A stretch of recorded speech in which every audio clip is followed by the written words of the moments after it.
All right, everybody, welcome back once again. You're listening to the Entrepreneurial Web. I'm your host, Jeremiah Fox, here with my guest, Andrew Suzuka, CEO of Otamot Foods. He makes his own sauce. All this talk of food is making me hungry, man. It's lunchtime.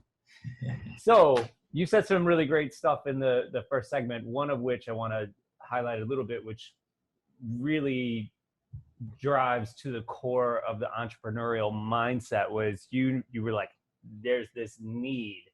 And it started from your own personal experience with your daughter. And I think somehow my daughter got looped into it because I think she was in Yes, she did. one of the commercials.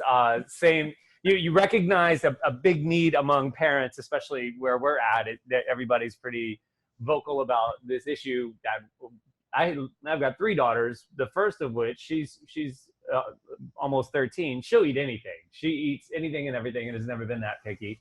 My 2-year-old, she still will eat anything, but I got this one who's just like the same, man. It's got to be like, got to be white. She's like bread, macaroni, right? I'm like, yo, we need some color in this diet. And so that you saw this big need and you worked on a solution for it, which is really the heart and soul of what entrepreneurship is. Whatever, I hear all kinds of different definitions and what people think it is, but I think that is a non-negotiable factor in being an entrepreneur. Like once you recognize that and you start attacking that, you get the t-shirt, you get the badge. And I think, right, there were a couple other things you said I want to loop in throughout the course of the show, but another one is part of it is like, I feel like that's happening right now in a big way. You mentioned the need for food, the need for distribution. So you're starting to work like the QVC order is crazy. Like everybody's ordering online now. People are like they want good food. They realize like, oh my God, if I want to stay healthy, I need to put healthy things into my body. Making adjustments like that. We've had to do major things. All of my operations are completely different than they were 3 weeks ago. Completely. And most of them are making more money. So we've had to completely flip everything on its side, brand new systems. Right. And just try to accommodate what people's needs are right now, because they still want to experience a lot of the things that they got to experience before, but they just have to do it in a different format. And if you're not the type of person that can switch gears really quickly, you start to lose. And it's just like the no, right? When you start to do that, you're telling yourself no. It's like you got no's from all the people that you're reaching out to. You're trying to get that kind of support, but then you have the internal no. And like, man, I've had to talk myself off the ledge many times lately, but it's just like that insistence that like, you get the support from people, whether it's just a message, I get like an Instagram message and people were just like, oh man, thank you so much for like just continuing, like you're putting yourselves in harm's way. We get it. But like, this means so much. And then I'm like, okay, I will keep going. Yeah. And you need some of those doubters. You need some of the doubters because they just fuel you, because you want to turn around. At least, the way my brain works is like, I'm gonna go crush this. There was at one point, we had this one show on QVC, our 4th show in, it didn't perform as well as they wanted, because they go by, sales per minute. And it's like, either talk about pressure. Sales per minute, true story. The first time I go to QVC after the training, and it's like our first day, and I'm like, I'm here to be famous, just kind of half jokingly, just when I go to the desk, like who is this kid, I'm here to be famous. And the guy just totally puts me in check, the security guy, checking my ID. He's like, no, you're here to make us money. And I was like, okay, point taken, And then when you're to pay my salary. Yeah. And then when I talk to my broker, I'm like, well, how do I know I'm going to be on, again, she's like, Andrew, it's all about the dollars per minute. Either you sell or you don't. And that 4th show, because it's half you and it's half the host, right? And it's like, and they don't want you selling, want the host to sell. And the 4th show, for whatever reason, just didn't sell so well, right? As expected. And so there was a point where they were like, they weren't going to take us back on. And I was like, are you effing kidding me? Like, come on. We crushed it on the first 3 shows, and there's one off show. And I got so motivated to go kill it that they're like, all right, Andrew, we'll put you on again. We'll put you on QVC 2, which is like, okay, the junior leagues, right? Whatever, fine, I'll take it. Give it to me. Let's go.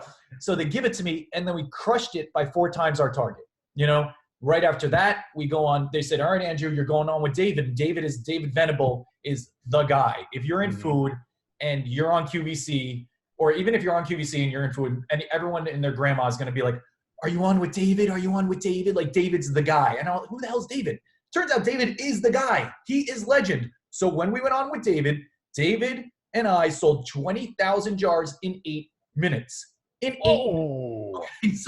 So kind of turning that motivation of like, almost like, we don't think we're going to take Otamot on anymore, to like get back and smash it. Just, you got to just keep staying motivated. So I need a little bit of that doubt, from others, because I'll never doubt myself. I might like get a little nervous. I might get like, okay, I got to switch up the game plan here, and not be overly confident, because you can't like be like, I'm always, you're not, everything's not going to be a grand slam. Yeah. Right.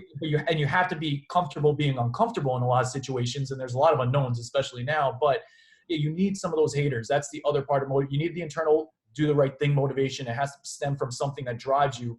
But the other part that drives me, honestly, is like just going back to those people that are like, what are you doing? Sauce? Yeah. Like, you're not even Italian. Yeah.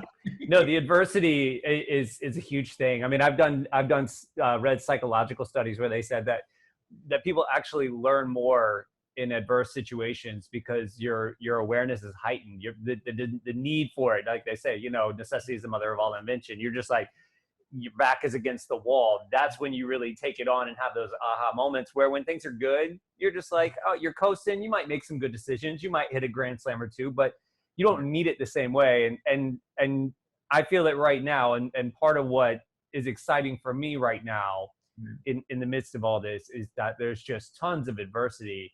And I feel like my awareness has just, it's gone way up, certainly physically, you're like, did you just sneeze, bro? What? Did you cough? But just like dodging people on the street, but just the awareness in general and the intimacy, the increased intimacy it gave me with the relationship with my businesses and just with business in general.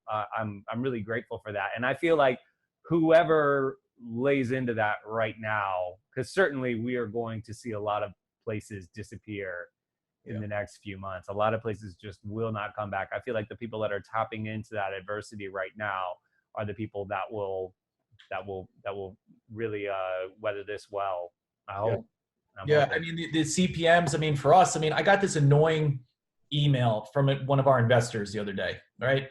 And he's like, forwards me something from one of the big VC firms. And it's like, basically, hunker down, don't spend cash, and I'm like, and I basically threw it in the trash, trash. And I'm just like, what are you talking about? Like, we have so much opportunity right now. Yeah. You can be the kind that's going to cower and get nervous and say, no one's ever going to buy your stuff and whatever. Or you can be like, you know what? This is actually our chance to get slotting for free. Yes. This is our chance to like actually get on a phone call with someone who would never take my phone call before. This is a chance to really push, right? And of course you need cash to make things happen and those kind of things. But our space, there's never been a time to stand forward and to be more proactive than now, right? If you're not proactive today with what's happening, I'm not saying being like in a bad way, right? Yeah, not the sleazy sales pitches I've been getting lately. Well, when you get those, you're just like delete. But no, I'm gonna take these calls. I'm gonna push. Because I know that I'm doing the right thing. I know that what we're selling is good for people, right? And I love it and I believe it. If I didn't believe in it, I couldn't sell it, right? And so like, and if it was some like candy, different story. You know what I mean? Like. But yeah, so you gotta. It's a different time for different people. But now is definitely there's such opportunity out there. I think for really anyone, it's not just limited to food. There's so much opportunity, even in our recruiting space. Like, sure, certain accounts are they don't need to recruit as much, but hospitals need a lot of help. And so for us, we are talking to hospitals. We are talking to those type of networks that need help recruiting, to the grocery stores that need help recruiting. And you just do it in an empathetic type of way. That's it, and it's like, and what are we doing now? Like when we write to press, like, of course we need press, but like, what's the right empathetic way to do some PR right now? Well, you reach out to them and say, hey, I know you're stuck at your house and, could I send you a care package, not just with sauce? No, we're going to put some pasta in there too, because it might be a pain in the ass for them to go get pasta. So yes, we're like, and can't buy pasta right now. So so yes, we're paying a little more. We're finding it, scouring all kinds. I just had some lentil cauliflower pasta yesterday. Amazon had, and I'm so blessed and spoiled because we still make fresh. I did a post yesterday for Della, and the guys are just making the fresh pasta every day, and I'm like, I still get my pasta. As long as you got flour, you're good to go. Man, flour and eggs, we making it happen. Yeah. So it's like, you got to do it in a thoughtful way. And we also say to press people, like, look, if you're good and you don't need it, do you have a friend or a parent or a sibling or whatever? And honestly, that's just, that goes a long way, because that's just like, if they don't write about me, they don't write about me. But the fact that we can make that gesture and we're doing the right thing. Then one day when we come around and they see us again, they're like, oh, those guys were cool. Like they made a real gesture. So that's, just try to be real. Just try to do it right. And you're absolutely right. And it's a long wick, man. It's a long, slow burn. It's not the QVC dollar per minute. That's crazy. No. I didn't know that was that pressure. Did they tell you in the middle of the show? They were like, you're not hitting it, kid. You're gonna. Well, no, not on that show. But I tell you what, the next show where it was Do or Die, these shows are supposed to be 7 to 8 minutes on average, right? And it's like, all right, we're doing it. And you can find all these on YouTube. And, they always, you go Google Otamot and the videos. This one's I'm going to watch them. So there's one, it's like 14 minutes. And so but after 7 minutes, I'm like, wait a minute, this is starting to feel weird. Like it's supposed to be over. I'm supposed to hear the music in my ear. Right. Yeah. And then all of a sudden another host comes on and then another one, they're having like a pizza party. I'm like, what the fuck is happening here? I'm rolling with it. I'm like, let's go. And they're like, oh, we're almost sold out.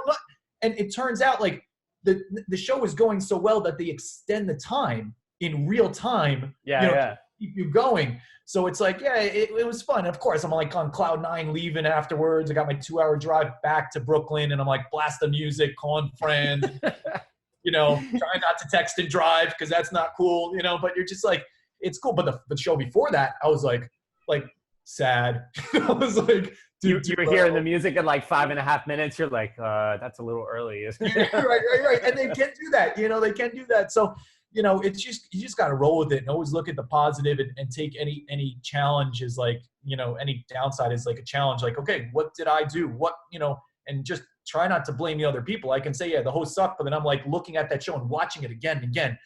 Could I have, stirred it less? Could I have, brought out a pizza and done this or something, because there's always something that you can do, to affect a situation. Maybe not all the way, but you can always change your personality or your mentality, the way you see things for the better, right?